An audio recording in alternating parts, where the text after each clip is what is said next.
May nakapunon mga kabuloyong, ayan. So ang gagawin natin ngayon ay dahil nalaga na natin tong buko. Ayan. Dalhin natin dun sa kusina.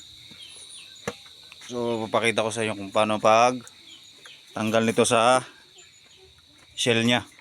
O tawag dito sa akin karorong. Ayan. So yun na yung buko. Ayan. Ito lang yan. Tapos tinatanggal tong ito yung kinain niya. Sorry.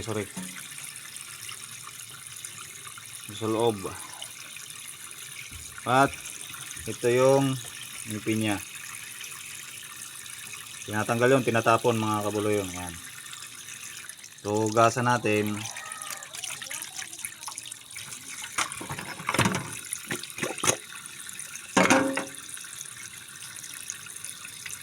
So, tinatapon to ha mga kabuloyong. Kasi yun yung masangsang yung amoy. Iba yung amoy niya, parang kumbaga dahon. Saka ito tinatanggal din dito banda. Yung parang mga niya, laway.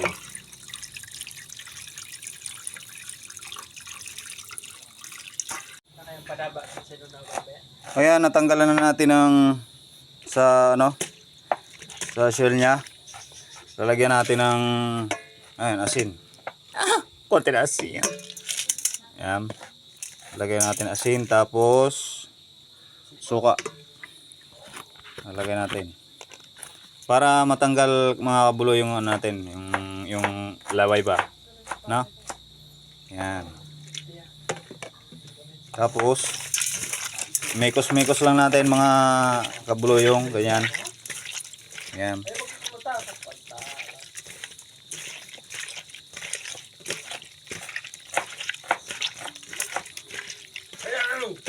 Yung kung nakikita nyo mga kabuluyong, ayan yung niya, kumbaga yung laway ng ng kapas o tawag dito sa aming buko. Yung mga 2 beses ganito, asin at saka suka. O kung gusto nyo naman yung kung talagang matanggal, pagka hugasan nito is lagyan ulit ng suka at pwede nyong lutuin. Kumbaga pakuluan lang para talagang matanggal yung yung lapot.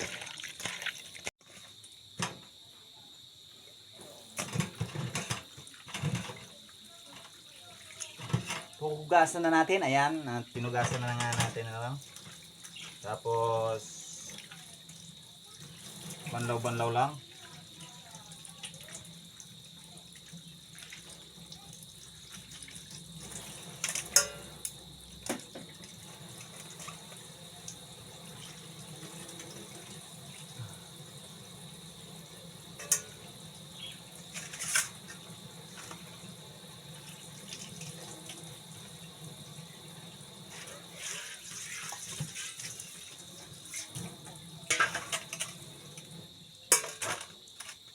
Tapos lagyan ulit natin ng suka.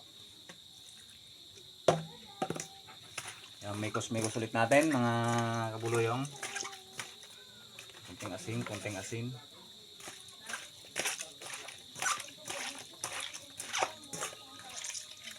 Yan, pag na nyo na hindi na siya malapot. Ayan.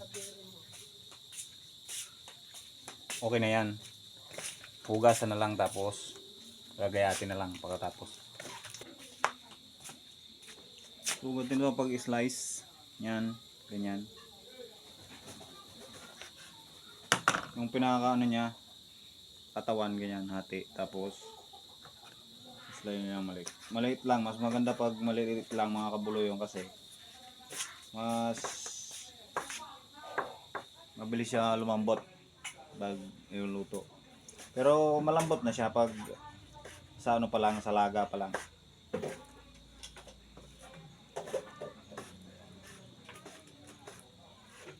Ayan, kahit ganito ka liliit lang yung slice. Ayan, yung slice nyo. Parang parang bupis. Ayan, yung pagka ano, slide.